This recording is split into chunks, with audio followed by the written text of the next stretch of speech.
Le chutney d'échalote pour accompagner notre foie gras. On coupe en deux l'échalote et dans la largeur, on émince le plus fin possible, comme ceci, et on coupe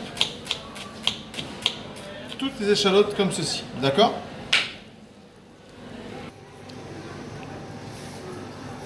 Alors, le chutney, on va y mettre un peu de curry. Donc ça, c'est mon curry du Sri Lanka.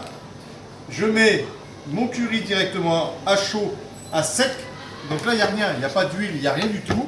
Et je le fais torréfier. Dès que vous utilisez les épices, vous faites torréfier toujours vos épices. Ça va ressortir toutes les saveurs de votre épice. Ok? Si vous le mettez directement dans le jus, vous aurez moins de saveurs. Donc là, pendant 1 minute 30, 2 minutes, vous le remuez bien pour bien le griller. Comme ceci. Et une fois qu'il est bien grillé, on ne le laisse pas brûler, mais on le remue. Hein.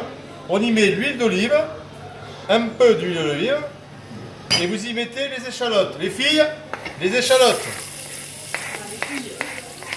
Oui, enfin quand je dis les filles, bon, il y a un homme en cours aujourd'hui, hein, mais je dis les filles, regardez-moi ça, c'est la folie pure. On y va vite les filles pour pas que ça brûle. Voilà, merci les filles. Allez Fanny, hop. On se dépêche, du coup tu passes dans la vidéo, c'est pas grave?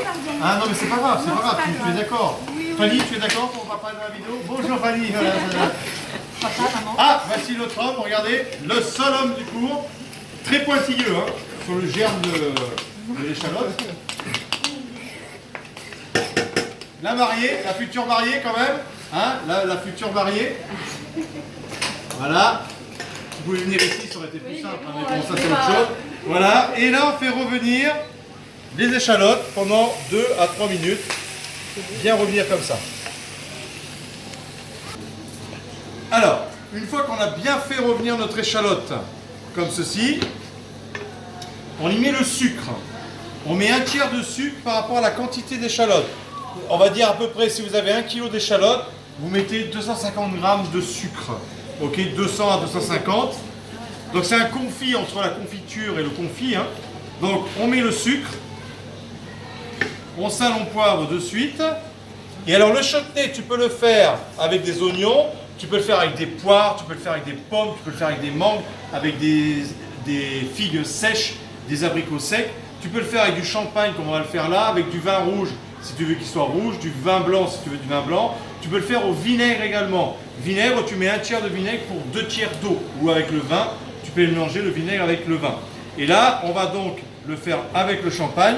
Et ce qui fait un bon chutney, c'est la quantité d'alcool que tu mets dans ton chutney.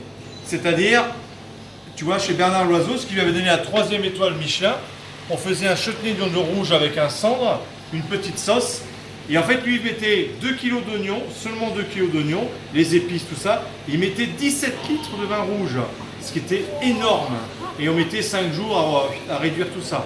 Donc là, nous, on va mettre 2 litres, ça suffira largement pour vous.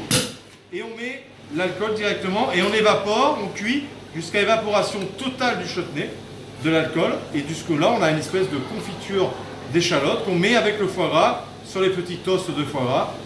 Et ça va très très bien. Quel beau bruit, hein, Fanny. Ah, magnifique. Non, reste là.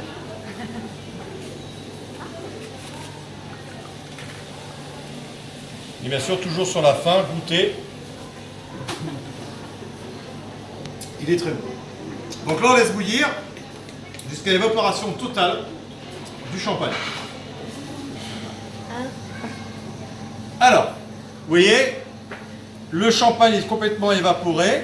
On a notre chutney. Alors là, il y a encore un peu de liquide parce que c'est encore très très chaud, mais ça va fondre un petit peu en gelée après. Et là, vous servez ça avec le foie gras, le petit os de foie gras, le chutney dessus, le foie gras dessus, et hop, c'est divin. D'accord? Donc ça pour accompagner.